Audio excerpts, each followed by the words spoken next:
আমার স্বামী রোজ রাতে আমায় ঘুমে রেখে বাহিরে যেত আর বলতো অফিসে অনেক কাজ জমা পড়ে আছে আর তাই কাজগুলো শেষ করার জন্য আমি রাত জেগে কাজ করি।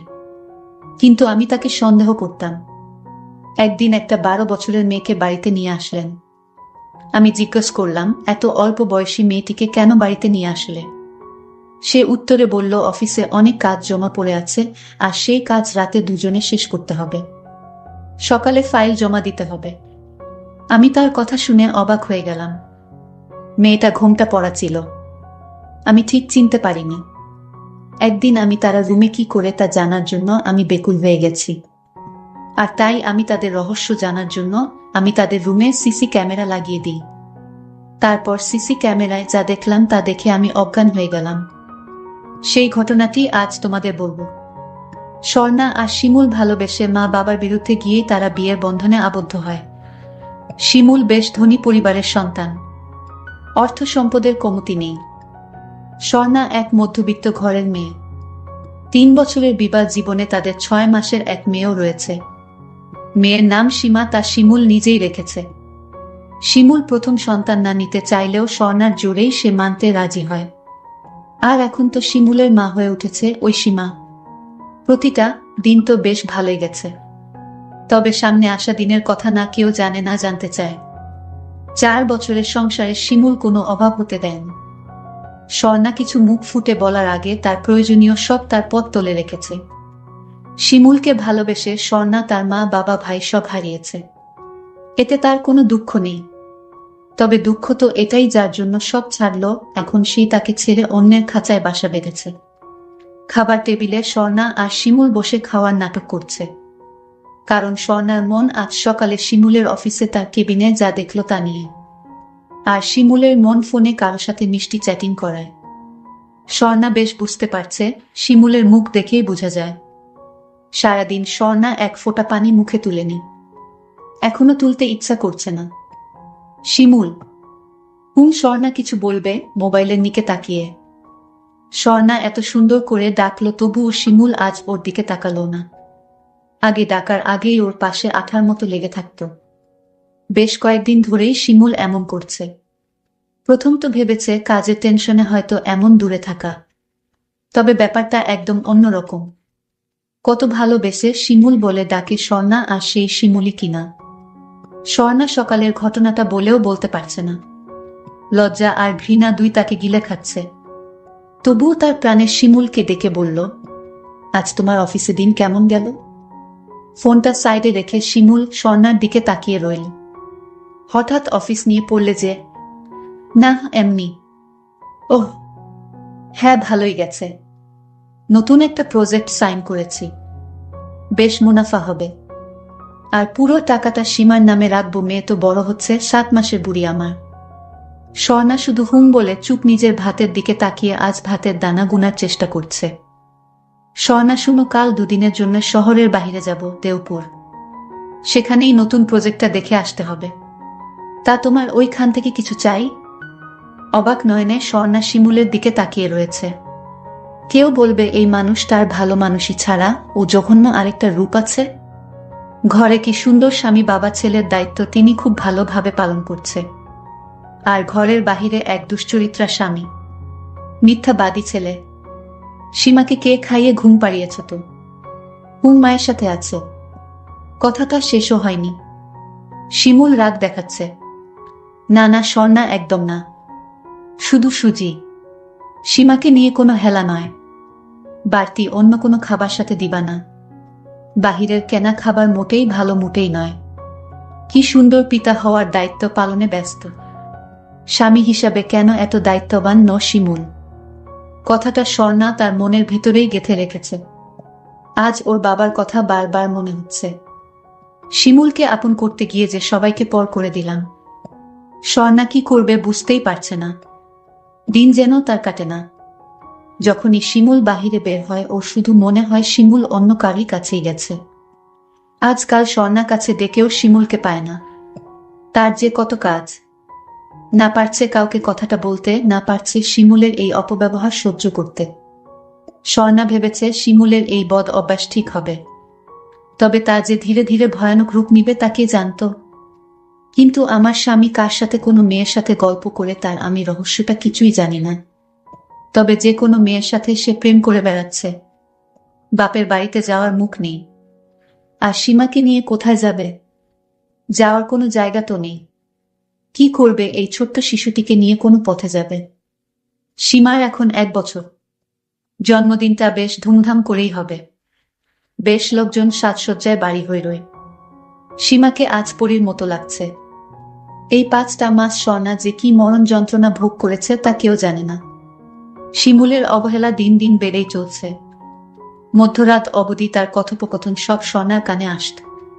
ঘুমের ভান ধরে বিছানায় শুলেই শিমুলের মোবাইল ফোনের শব্দ হতো। টাকায় মুড়িয়ে রেখেছে স্বর্ণাকে শিমুল। তবে এই টাকায় তো স্বর্ণার মনে সুখ আসবে না। মাঝে মাঝে ইচ্ছা করে ছেড়ে চলে যায়। তবে শিমুলের জন্য যে ভালোবাসাটা, ওটাকে এখনো খুন করতে পারছে না। নিষ্ঠুর দুনিয়ায় বের হলে তো কখন কোনো হায়নাদের শিকারী হয় তা ঠিক নেই। এর চেয়ে এখানে শেফ তো আছি। এত মানুষের ভিড়ে শিমুলকে কোথাও দেখতে পারছে না স্বর্ণা। কোথায় ও? কিছুটা দূরে স্বর্ণার চোখ পড়তেই মলিন শুকিয়ে থাকা মুখটা আরো শুকিয়ে এসেছে। এটা তো সেই মেয়েটা যার সাথে শিমুলের সম্পর্ক চলছে। আজ শিমুল ওকে বাড়ি পর্যন্ত নিয়ে এলো। কিন্তু মেয়েটির চেহারা দেখতে পাইনি, আমি তাকে ঠিক চিনতেও পারিনি। এতদিন তো যাই করেছে সকলের আড়ালে, আজ কি তা আর রাখবে না? শিমুল, তোমার কি একটুও আমায় হারানোর ভয় নেই? ভয় করে না আমি সব জানলে তোমায় ছেড়ে চলে যাব কিনা? কেন শিমুল, কেন বারবার তুমি আমায় আঘাত দাও কেন? বাহিরে মন ভরেনি তাই ঘরে এনে তুললে? আল্লাহ, হয় আমায় কোনো পথ দেখাও, নয়তো শক্তি দাও, এত শক্তি দাও যে শিমুলের সব কীর্তি আমি সহ্য করতে পারি। ভাবনায় ডুবে ছিল স্বর্ণা। শিমুল মেয়েটাকে নিয়ে স্বর্ণার সামনে হাজির। স্বর্ণা। শিমুল হাসি মাখা চেহারা নিয়ে স্বর্ণাকে ডাকছে। স্বর্ণা এই মুহূর্তে কারো ডাক কানে শুনছে না। স্বর্ণা, এই স্বর্ণা। 2-3টে ডাক পড়তেই স্বর্ণার মন ভাবনার জগৎ থেকে ফিরেছে। কি ভাবছ? কখন থেকে ডাকছি? স্বর্ণার এবার হুঁশ হলো, এতক্ষণ অন্যমনস্ক ছিল। শিমুলের ডাকে সাড়া দিতে না দিতেই সত্যি সত্যি সেই মেয়েটা হাজির। একেবারে শিমুলের পাশে এসে দাঁড়িয়েছে।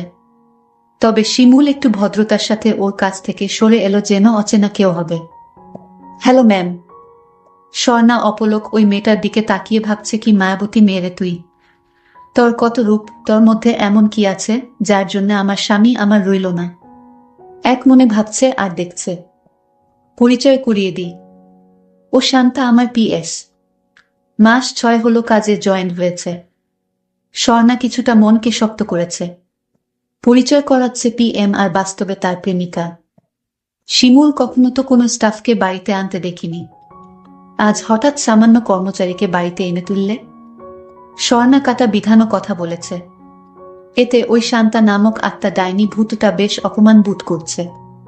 শিমুলের মুখের দিকে তাকিয়ে রয়েছে এক পলকে। ভেবেছে শিমুল কিছু বলবে। বেচারা শিমুল চুরের মতো এদিক ওদিক তাকিয়ে মরছে। শিমুল, এই শিমুল। হ্যাঁ শুনছি, বলো। কি বলবো? বলল না তো, একটা অফিসের সামান্য কর্মচারীকে বাড়িতে এনে এভাবে বউ এর সাথে ঘটা করে পরিচয় দেওয়ার কি আছে? আসলে হলো কি, ওই আমার একটা ফাইল অফিসে রয়ে গেছিল, আর ওটা বেশ জরুরি ছিল, তাই ও ওটা নিয়ে এসেছে। আর কি? ওহ আচ্ছা, ফাইল দেয়া হয়ে গেছে। হ্যাঁ হ্যাঁ হ্যাঁ, হয়েছে। শিমুল ভয়ে কুঁকড়িয়াছে। এর মানে স্বর্ণাকে হারানোর ভয় মনে বহু। ভয়টা ভিতরে থাক, সামনে এনে লাভ হবে না। বেশি টাইট করতে গিয়ে রশিটাই না ছিঁড়ে যায়। মিস, এসেছ যখন খেয়ে দিয়ে যেও কেমন? দুকথা শুনিয়ে স্বর্ণা চোখের কোণে জমা লোকানো পানিটা নিয়ে শিমুলের আর শান্তার কাছ থেকে সরে এসেছে। পার্টি শেষ। আজ শান্তা কি যাবে না নাকি? শিমুল। হ্যাঁ স্বর্ণা। সবাই তো চলে গেছে, তোমার PS রয়ে গেল যে? আসলে শিমুলই তো শান্তাকে আটকিয়েছে। তবে এখন ঝামেলা স্বর্ণাটা। কত প্রশ্ন করে। আগে তো এত প্রশ্ন করতো না। আসলে ওর বাড়ি অনেকটা দূরে, আর রাত ও বহু হয়েছে, তাই আমিই বলেছি রাতটা এখানে থাকতে। অবশ্য তুমি যদি চাও। আর কি? হা হা করে স্বর্ণা হেসে উঠেছে। হাসালে শিমুল, বল হাসালে। থাকতে বলেছই যখন, এখন আর আমার মতামত কিসের? শিমুল কিছুটা বিভ্রস্ত। ফেঁসে গেল নাকি? বাদ দাও, তোমার যা ভালো লাগে তাই করো। একটা ভারী পাথর মনে রেখে কথাটা বলে স্বর্ণা তার রুমে চলে গেছে। মেয়েটা ভয় পেয়েছে, তাই এত কিছুর দিকে নজর না দিয়ে মেয়েটাকে আঁকড়ে ধরে থাকতে চাই, আর দেখতে চাই শিমুল কতটা নিচে নামতে পারে। মধ্যরাত প্রায়, সীমাকে ঘুম পাড়িয়ে স্বর্ণা শুয়েছে। শিমুল এখনো ঘুমায়নি, ও তো স্বর্ণার ঘুমানোর অপেক্ষায় আছে।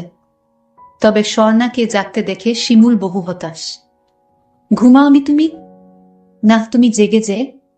না, ওই অফিসের ওই ফাইলটা দেখার বাকি রয়েছে। সকাল সকাল তো ওটা নিয়ে বের হতে হবে। ওহ, তাহলে শুয়ে না থেকে দেখে নাও। হ্যাঁ, তবে শান্তার কাছে সব ডিটেলস ওকে সাথে না নিয়ে কি করে বুঝবো? এতে এত ভাবনার কি শিমুল? তুমি যেমন চিন্তায় ঘুমাতে পারছো না, তেমন শান্তাও হয়তো সেই চিন্তায় মগ্ন। শিমুল একরাশি প্রশ্নসূচক হয়ে স্বর্ণার দিকে তাকিয়ে রয়েছে। মানে ফাইলের চিন্তায়? বলতে চাইছি। তা যাও, শান্তার রুমেই অফিসের ফাইলের কাজটা করে এসো। এখানে করতে পারবে না, কারণ আমি আবার তোমাদের ডিস্টার্ব করতে পারি। কথা কিভাবে স্বর্ণা বলেছে? কেন বলেছে তা আর শিমুলের কানে ঢুকলো না। এখন তো ওর অন্যরকম চিন্তা মনে চলছে, আর তাই এত সব ভেবে মোডটা নষ্ট করে লাভ কি? তারপরের দিন স্বর্ণা বলল, এখন সকাল হয়েছে, শান্তাকে বাড়িতে পাঠিয়ে দাও। শিমুল বলল, জানো স্বর্ণা, ওর মা বাবা আজ বাড়িতে নেই, তাই বলছিলাম আজকের রাতটা ও থেকে যাক। তুমি কি বলো? আমি আবার কি বলবো? তোমার বাড়ি, তোমার ঘর, তুমি যাকে ইচ্ছা তাকে নিয়ে আসবে বাড়িতে। আমি কি তোমায় কিছু বলতে পারি? সেই সুযোগ আমাকে দাও। তোমার যা ভালো মনে হয় তাই করো। আমার কিছুইতে ঘুম আসছে না। আমি আজ ঘুমের ভান করে রইলাম। শিমুলের সাথে তার কিসের সম্পর্ক এটা আমার জানতে হবে। তারা ওই রুমে কি করে তা আমার জানতে হবে। কিন্তু আমার স্বামী বলে অফিসের কাজ করে, এই কথা আমার কিছুইতে বিশ্বাস হয় না। আমি আর সহ্য করতে পারবো না। হয় আমি থাকবো বাড়িতে, না হয় শান্তাকে নিয়ে ও থাকবে বাড়িতে। আমি আমার মেয়ে সীমাকে নিয়ে যেদিকে দুচোখ যায় সেই দিকে চলে যাব। বাকিটা আল্লাহ দেখে নিবে। তাও আমি এ বাড়িতে চোখের সামনে এসব দেখতে পারবো না। কিন্তু আমি এ বাড়িতে রয়েছি শুধু মেয়েটাকে চিনার জন্য। মেয়েটাকে কি, তার পরিচয়। আর তারা রুমে কি করে তা জানার জন্য। আসলে কি অফিসের কাজ করে নাকি অন্য কিছু। আর এই রহস্য জানার জন্য আমি তার রুমে সিসি ক্যামেরা লাগানোর সিদ্ধান্ত নেই। আমি আমার বড় ভাই রিপনকে বললাম, ভাই তুমি আমার একটা উপকার করবে। কি উপকার? আর এভাবে অসহায়ের মতো বলছো কেন? বলো, তোমার কি হয়েছে? আমার কিছু হয়নি, হয়েছে আমার স্বামীর। তোমার স্বামীর আবার কি হলো? আমি সব পরে তোমারে বলবো। তার আগে তুমি আজ তাড়াতাড়ি একটা সিসি ক্যামেরার ব্যবস্থা করে আমাকে দাও। ঠিক আছে আপু, আমি ক্যামেরা নিয়ে আসছি। শিমুল আর শান্তা রুমে ছিল না। রুমে অতিরিক্ত গরম থাকায় বাহিরে ঘুরতে বের হয়েছে। আর এই সুযোগে আমি সিসি ক্যামেরা লাগিয়ে দিলাম তাদের রুমে। তারপর তারা দুজন ঘরে ফিরল সন্ধ্যার দিকে। আমি বললাম, শিমুল আজও কি শান্তা তার বাড়িতে ফিরল না? সে আমার সাথে রাগ দেখিয়ে বলল, শান্তা আমার বাড়িতে থাকবে, ও আমার অফিসের কাজে হেল্প করে, ওকে আমার দরকার। আমি মনে মনে বললাম, কি দরকার সেটা তো আমি ভালো করেই জানি। যদি আগে জানতাম তাহলে তোমার মতো এমন নিচু মনের মানুষকে কখনো বিয়ে করতাম না। আজ তোমরা রুমে অফিসের কাজ করো নাকি অন্য কিছু করো, সব ধরা পড়বে। আজ তোমার শেষ দিন। তারপর আমি ল্যাপটপ নিয়ে আমার রুমে বসে তাদের কাণ্ডকলাপ দেখতে লাগলাম। তারা দুজন রুমে প্রবেশ করলো। তারপর আমি দেখলাম তারা দুজন এক অদ্ভুত আচরণ করতে শুরু করলো। কিন্তু মেয়েটার চেহারাটা দেখে আমি চমকে গেলাম। এটা কে? এ তো অফিসে চাকরি করে না। ও তো আমার ছোট বোন ফারুল। তাহলে কি আমার ছোট বোন আমার সাথে প্রতারণা করলো? আমি এসব কি দেখছি? আমি চিৎকার দিয়ে উঠলাম। আমার চিৎকার শুনে আমার শাশুড়ি শ্বশুর রুম থেকে বের হয়ে আসলো। বৌমা, কি হয়েছে? এভাবে চিৎকার করছো কেন? প্রিয় বন্ধুরা, তারপর কি হয়েছিল সেটা পরের পার্টে জানানো হবে। সেই পর্যন্ত সবাই ভালো থাকবেন, সুস্থ থাকবেন। আল্লাহ হাফেজ।